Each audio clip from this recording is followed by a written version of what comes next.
All right, everyone, listen up. As we all know, there's an election coming up this November, so we all had better find out what's really going on in the US of A and what the Democratic Party is all about. So let's start with the Democratic National Convention in Chicago this past August. Did you know the Democratic Party invited Planned Parenthood to the convention?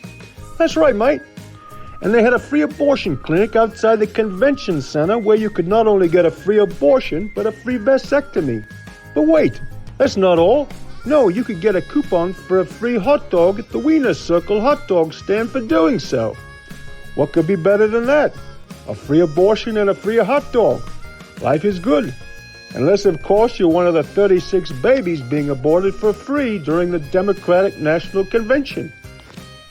And to celebrate the event, Robin Pinocchio, not Pinocchio with the long nose, from the Wonkette wrote, "If there's anything I'm excited about seeing at the Democratic National Convention, it is the beautiful relationship between Planned Parenthood and the legendary Wiener's Circle, which incredibly combines two of my favorite things, abortions and hot dogs. Well, three things actually, abortions, hot dogs, and men who can't knock you up with a free vasectomy. How fun is that?" Hooray for free hot dogs, abortions, and vasectomies. What could be more American? Maybe some apple pie? What progress. Hooray for the Democratic Party, the party of progressives. Free abortions for everyone and a coupon for a free hot dog to boot. If only the Democratic predecessors could see them now. JFK would be envious. All that free stuff, especially abortions. I know. JFK once stated in his inaugural address in 1960, "Ask not what your country can do for you, but what you can do for your country." Sorry, John, but that's pretty archaic. I don't know if you were suffering from dyslexia at the time, but today's Democratic Progressive Party, DPP, has finally got it right after 64 years. Their new motto is, "Ask not what you can do for your country, but what your country can do for you." Free stuff for everyone, especially the 20 million illegal immigrants that crossed the U.S.-Mexican border under the Kamala Joe Biden administration.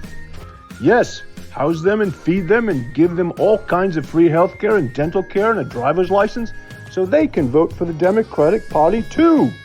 Brilliant. Double brilliant. Is that cool or what? I know.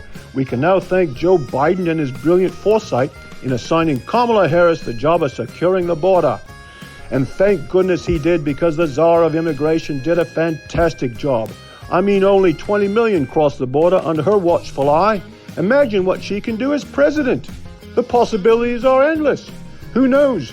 If she gets elected, there won't even be a border, and there won't even be an America as we know it, because we will all be world citizens. How about them apples, JFK? But wait, how did the Czar of Immigration become so qualified to secure the border? Why, her great work as a city defendant in San Francisco, and then as Attorney General of California, silly goose. As a public defendant in San Francisco, Kamala was tough on crime, and I mean tough. Of the 73 homicide cases, Kamala cut a deal for 32 of them, leaving police officers shaking their heads wondering why known criminals were being left off the hook. Of the remaining 41 cases, only 15 were convicted. Why did she resort to cutting a deal with the 41? Because the fewer cases you try in court means the fewer cases you need to win to keep your conviction rate up and making you look good, like you're really tough on crime. Brilliant, Kamala. Brilliant. Imagine what she could do as president. And how would she do with Putin? And now she's running for president of the United States and has chosen Tim Walz, governor of Minnesota, as her running mate. Now that's a good mate. Tim would make a fine vice president because Tim is in favor of free stuff too. Tim signed into legislation free tampons for every public school in the state of Minnesota. But that's not all. Schools need to place them everywhere, including the boys' bathroom. Yes, tampons for every boys' bathroom. After all, why should an archaic culture like America make such a distinction between the sexes? That's just wrong. Good thing Tampon Tim, as they now call him, is not only looking out for the great state of Minnesota, but if elected, he will be looking out for the US of A as well. How about that for progressivism? But wait, there's more. Tim Walz not only earned the name Tampon Tim, but no balls Walz.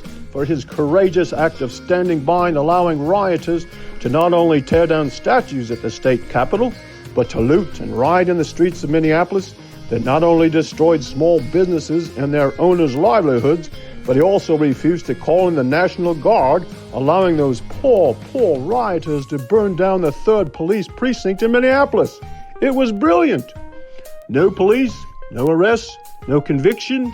It almost sounds like what happened to Kamala in San Francisco. But wait, no balls Walz finally redeemed himself when he found the courage to turn around and ask the federal government to help clean up the mess created by those poor rioters and looters and arsonists and anarchists. That's right, Tim. But hey, let's forget about all that. Let's forget about the economy and the worst inflation in 25 years. Let's forget about the border problem Kamala created. Let's focus on what the Democratic Party really thinks is important in this year's election: a woman's reproductive right to kill her own child in her own womb. God forbid the czar of immigration and no balls Walz ever get elected, because if they did, the US of A, along with the rest of the world, will be heading down under. And I ain't just referring to Australia, mate.